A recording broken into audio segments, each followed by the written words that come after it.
Afternoon र आज चाहिँ हामी स्कुल छुट्टी भएर जाँदैछौँ। तपाईलाई दसैँको के मेसेज दिनु छ?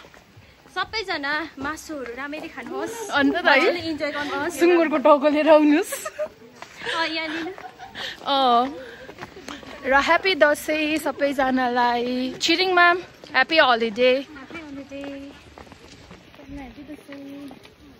म त तिमीहरूलाई खसीको टाउको ल्याइदिन्छु। म त टाउको खान्दिनँ। यहाँ पछाडि आउनुहुँदैछ टिचरहरू। राख्नुपर्छ नचल्ने, म गोडको टाउको लिएर आउँछु। तिमी अब गोरु चाहिँ कसले खान्छौ? म तिमीले मलाई अझ खसीको by bye. Happy holiday Krishna मामा, ह्याप्पी दसैँ। खसीको टाउको खाएर आउनु ल। बाई बाई, जानु ल।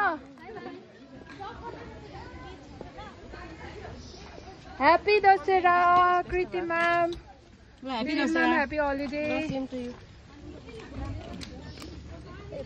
दाजु। Bye bye. Bye bye. Happy Dussehra राम्रोसितले मनाउनुस् ल। ओके।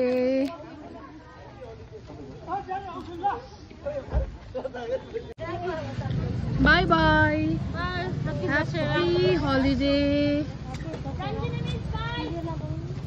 ह्याप्पी हलिडे डिकिट miss. Happy holiday. Happy holiday. Bye by.